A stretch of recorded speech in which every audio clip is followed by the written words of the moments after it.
Box Theatre Company is a theatre company based in Belfast. It was established in 1988, so we are 34 years old, but it's been through a lot of different hands. The most recent change was with my colleague Patrick J. O'Reilly. He came in 2016 as artistic director, and I came in 2020. But we have always been, for the past 34 years, a new work theatre company. We're very much artist-led and process-led, so that's why we worked so well with the Green Book. The practices with the Green Book aligned perfectly with what we were doing artistically at the time. So I understand you want to have a chat about the Theatre Green Book. So the Theatre Green Book is a set of guidance that's been developed in partnership across the sector to try and demonstrate what best practice might look like in the productions, operations and the management of the buildings that are the theatres across the UK. It was deliberately designed with a view to being accessible for theatres large and small who may not have a dedicated facilities management team, who may not have a dedicated environmental or energy specialist on staff. Next week I'm going in and doing my pitch to the production team, to the designers, and sort of explaining to them exactly what we're aiming for. So we're going for baseline target again, that 50% previous life, 65% further life or recycled.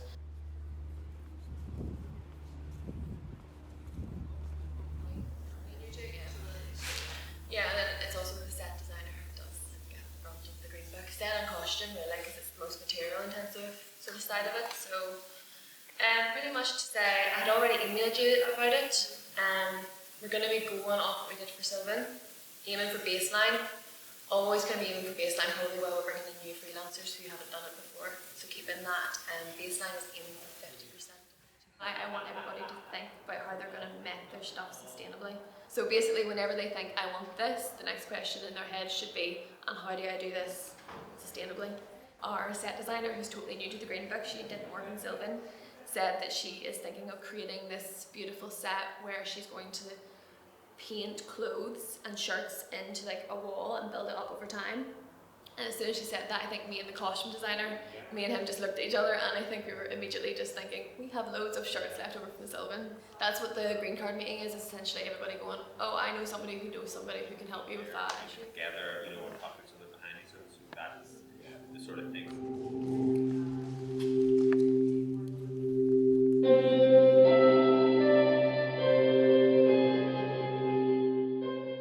We're not expecting all theatres to do it from day one. I think that will build up. I know that the Lyric recently upgraded their building management system because we gave them some money to do it. And these sorts of things are important, but it's not necessarily going to be immediate, and you need to have the right things in place to be able to deliver. I think it's really important to know where our motivation comes from. Mine was from my 8-year-old who, quite a few years back came home and said, why? She had gone on to a couple of eco-warrior courses, and sustainability really was at the heart of the original design of the building. So from a building point of view, we do particularly well. And one of the big changes that we've made in the last 18 months is we have created a new position at the Lyric called a Scenic Construction Manager. So Courtney has come on as our Scenic Construction Manager. Hopefully you'll get to meet her as part of your video. So I started working here in June of 2021. I was living over in Scotland at the time, working in production over there for ages. And then prior to that, I was working in New York, again, just in production in various roles, from being a general all-around technician to a workshop manager to a tech manager. Because there wasn't a production facility prior to this, a lot of stuff that would go into the Lyric if it wasn't going back out on tour would just get skipped.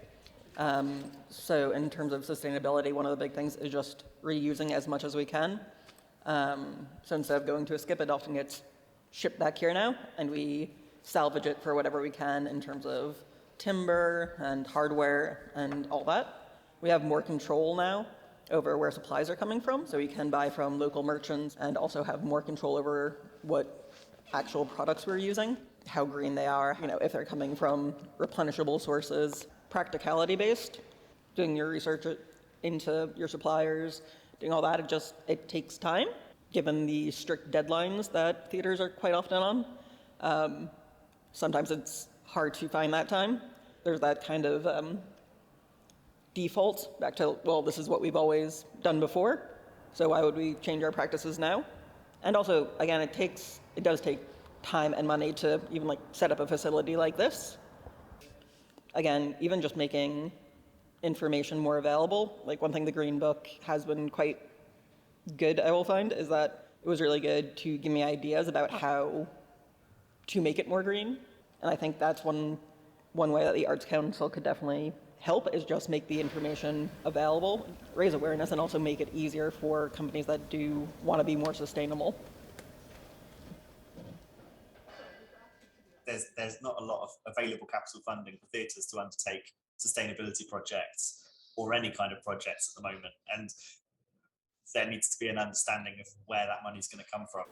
Oh gosh, I think that's probably a complex question. I think in lots of ways we are 10, 20 years behind, and actually we've a lot of catching up to do. So Arts Council England funded a body called Julie's Bicycle years ago, donkeys years ago, and so they have had decades of supporting, investing in, galvanising and so on.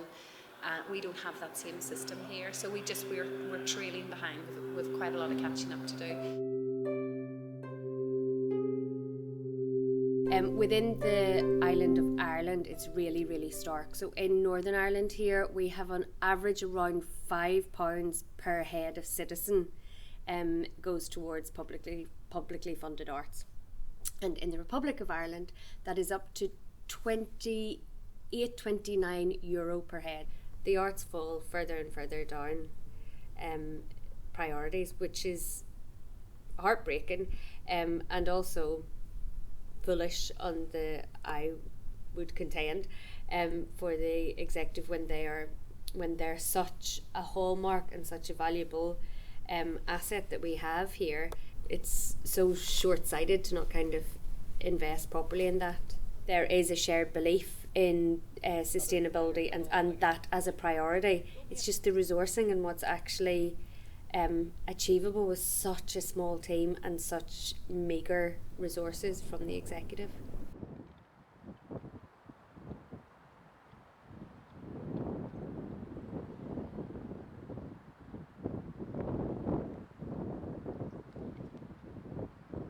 That is what the arts is, and that's exactly what the experience of theatre is. It's that shared experience where lots of individuals go into a room as individuals, the lights go down and they become a collective.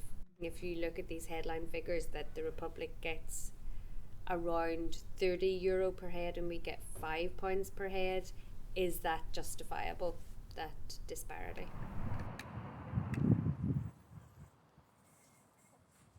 In the grand scheme of things, the arts isn't exactly causing global warming. I think we're a tiny percentage of global industry. So really me making a play using secondhand materials isn't going to change the fact that global warming's happening, but I feel like demonstrating that you're doing that is the most important thing. Every time there's a scientific shift in the world, it's always followed by an artistic shift. So the Renaissance, when they discovered the world wasn't flat, was followed by the artistic movement, because it's sort of that idea that art makes science palatable to like the common man. So that's what I feel like theatre companies and arts companies should be doing, is making that big scary statistic and all this sort of scary stuff, making it like understandable and demonstrating how it can be done to just your local circle.